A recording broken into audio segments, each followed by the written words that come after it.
Welcome to Smash Writing, and today we're back with another video game movie review for the month of January. And today we are reviewing Street Fighters. Or is it Street Fighter? Street Fighter. Just, even though there's multiple of them. I think it's Street Fighter. Yeah, it should make me look this up. God damn it. Yes, we're making Justin work because I feel like it's Street Fighters. Because that's the name of the video game. Street Fighter movie. Finish typing it. Street Fighter. But there's multiple. 1994. See, that's how it's already doomed because there's multiple characters. I'm pretty sure the video game was Street Fighters.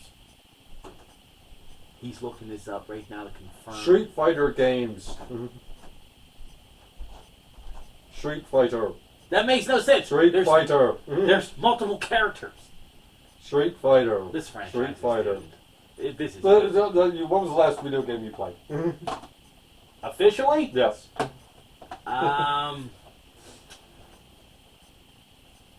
Tony Hawk on PlayStation. Oh, yes. You're the one screaming about video games. Or no, sorry.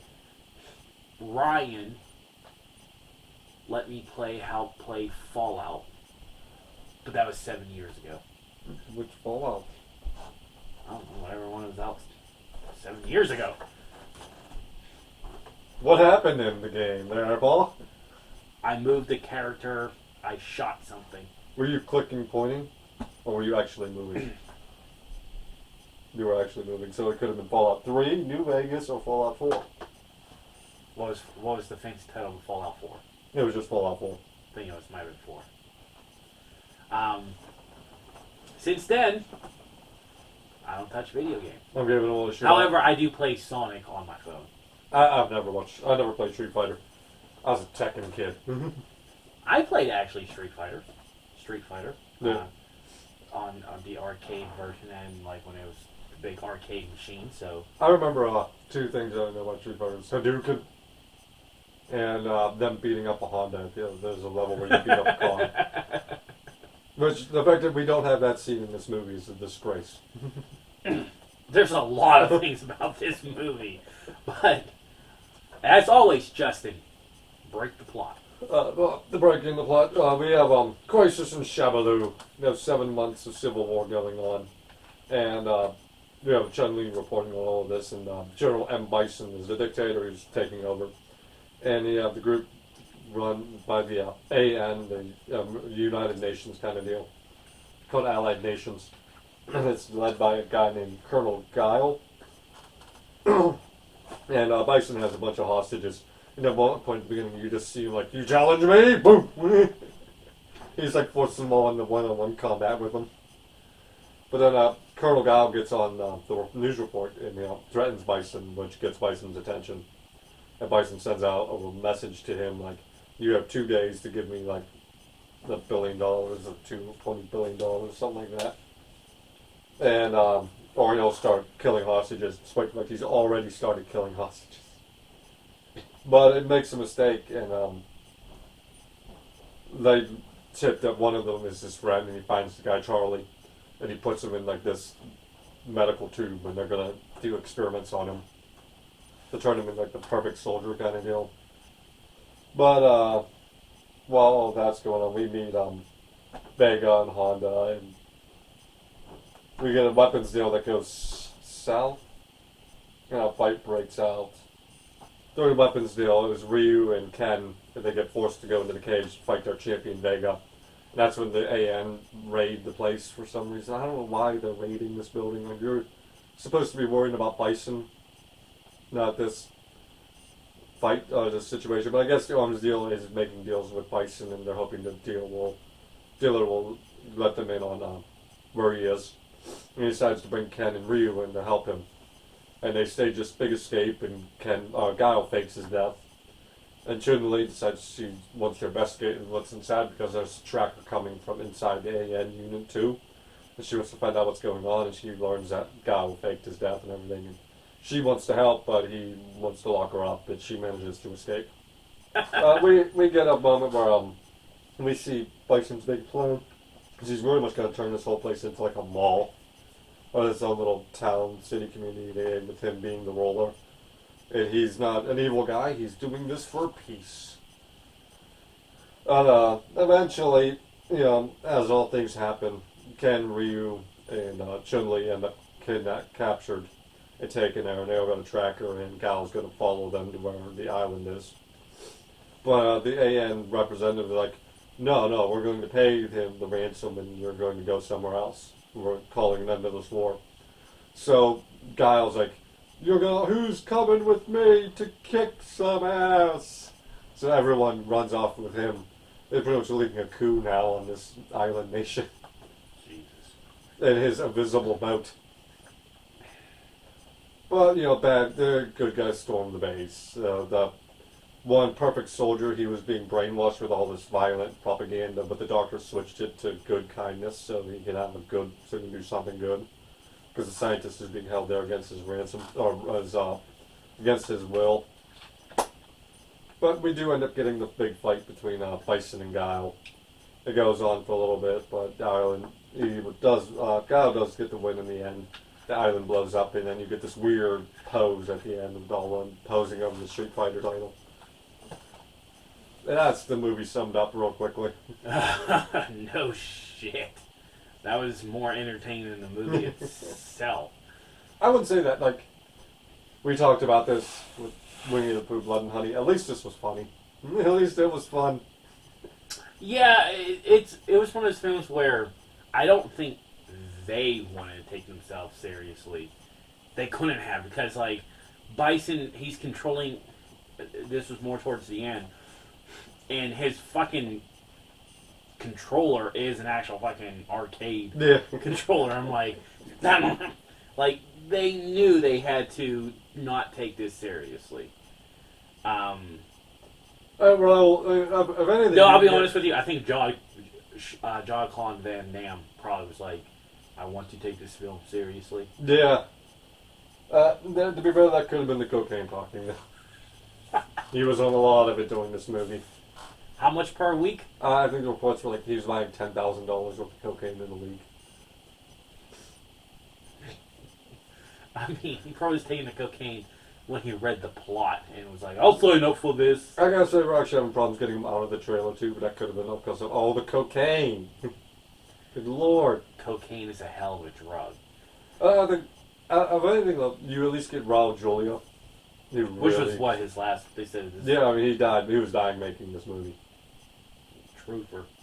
He was battling until the end. His kids loved Street Fighter, so he really wanted to do this movie. And they delivered, he had some great one-liners. I mean, there was that line that gets quoted around a lot. It's, for you, it was the most memorable, worst day of your life, and for me, it was a Tuesday. Oh, wonderful, wonderful line. Well, yeah, that one guy, his henchman, the big muscle head, and just being a complete idiot the entire time, but he went for every stupid line, and he nailed it every time. The one line was like, well, if you knew he was bad, why are you working for him? Because he gave me a hell of a lot of money. You got paid? That's right. The one-liners. Some of the things... So I think it's safe to say that this was a bad movie. Yeah. It was... Well, it's you had that between the one big fight between the Meathead and Honda, which probably would have been a lot of fun to actually watch. But instead, the people are watching it on the CCTV, and they're putting in Godzilla noises. Well, why did you do this? Okay, well, I just want to watch that fight. There are very few fights in the Street Fighter movie. Yeah, I actually noticed that, and... I wonder if that's a Jean-Claude Van Damme thing. What do you mean? Because he's supposed to be known as the fighting guy, and he didn't want to be one-upped by anybody. So they cut all the fights so he wouldn't be one-upped. I mean, we know that there's actors, the bigger actors that want to do a film, they have the power to alter the film. Yeah. Like Tom Cruise. Yeah. In The Mummy. Yeah. Don't remind me. You're just going to put me in a bad mood. Remake versus original. No. I will not review a Tom Cruise movie. It's never gonna happen. You hate him because of Reacher. And the Mummy. And now in the Mummy. Well, to be fair, the Mummy was like but it started with Reacher. This film, is definitely like, it reminded me of like the Power Rangers type of 90s. It's just Yeah. goofy and you couldn't take it seriously. I don't think they were taking it seriously. Well, I think the actors, they really tried their hardest to make it work. And you could see them trying.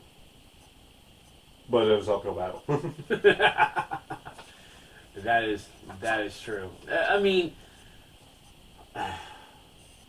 what's the two? Because now I'm drawing a blank on their names. The white guy and the Chinese guy. They're like the Ken and Ryu. Yeah, like them being in their actual gang uniforms and like just did it. Like of all the stuff they could wear, they gotta wear their video game stuff. And I'm like, dude, you can easily just get shot. Just so you know, like, come on now. It's crazy because when you told me this film that we're going to review, I've been wanting to watch it for like this is actually my first time watching it. Yeah. Not that I haven't, not like I haven't heard of it before. I legitimately wanted to watch it, and I think I maybe seen like clips here and there online, and yeah, should have just kept it clipped on the line there. And then the fact that they came out with a second film. That's even worse. I've seen a little bit of that. At least this movie's fun. It's stupid fun. Like, they weren't going to be taken seriously just by their costumes alone. I don't even know how to grade it. Yeah, I'll give it a C+. What? Raul Julia being awesome. The big meathead being funny. The characters, minus Jean-Claude, being entertaining to watch them. C+. I'm not going to be as generous as Justin is right now. I'm probably going to give it a D. It's not an F for me because of the things that he said. I probably would expect a little bit more actual fighting. Yeah, it would have been nice to see some of those fights. You can't call the movie Street Fighter and don't have hardly any fights. Jean-Claude Van Damme, I gotta admit, like, I'm not a fan of him being in the 90s. Like, he was, like, was it kickboxing in the 80s and some shit like that? Yeah, he did kickboxing, he did blood sport. Like, Time Cop was roughly 80s, 90s. Yeah, I think 80s and early 90s was probably his peak, and this just felt like he's riding. And yeah, we know the drug problem, but he was just kind of riding his name at this point, and yeah, it kind of showed in the film. I think it was called Double Team. He did. His counterpart was Dennis Rodman. The amount of cocaine on that set was probably off the roof. But overall, I'm giving it a D minus. Like, it's there. I said I wanted to watch this for like the longest time and could have gone longer and in that way. So D minus. Let's give it a D. Good lord. I can't. I gotta be a D minus. You said A D is a D is a D. no, because when I say 90% in A, you go no, it's an A minus. This is a D minus film. It's there, and it's sad that Raul, one of his last films is this. But no, this film was a complete miss for me. I finished it. Yeah. I mean, that's might be thanks to my daughter too, but I finished it. Are there how many? You've been doing this video game theme month for like a couple of years now. How many good video game movies are there? No, it's certainly not looking like a whole lot, are they? No. Uh, Define good. oof. Because it's like Mortal Kombat was good, but would you consider that a good movie? The 95 film? Yes. Probably like average. Well, see, that's gold standard of video game movies until Sonic. That is true. I mean, I like the new Mortal Kombat film. I mean, I guess we can get Castlevania. Was probably the gold standard, actually, I think. But it wouldn't be counted until later because that came out later on. Mm.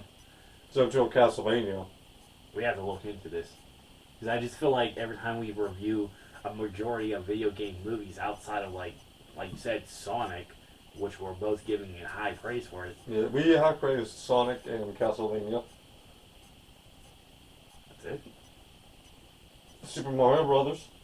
Was it bad? The film? Not that one. The animated one that came out. Ah. Well, I'm talking about, like, live action No. version of the films. Oh, well, if we're talking only live action, none, because Sonic would be a hybrid. I'd still consider it live I action. don't care what they consider it. It's Sonic. You gotta go with the role. Until they make me a real Sonic the Hedgehog, it's fucking hybrid. Oh my god. Alright, guys. Until next time. Bye-bye.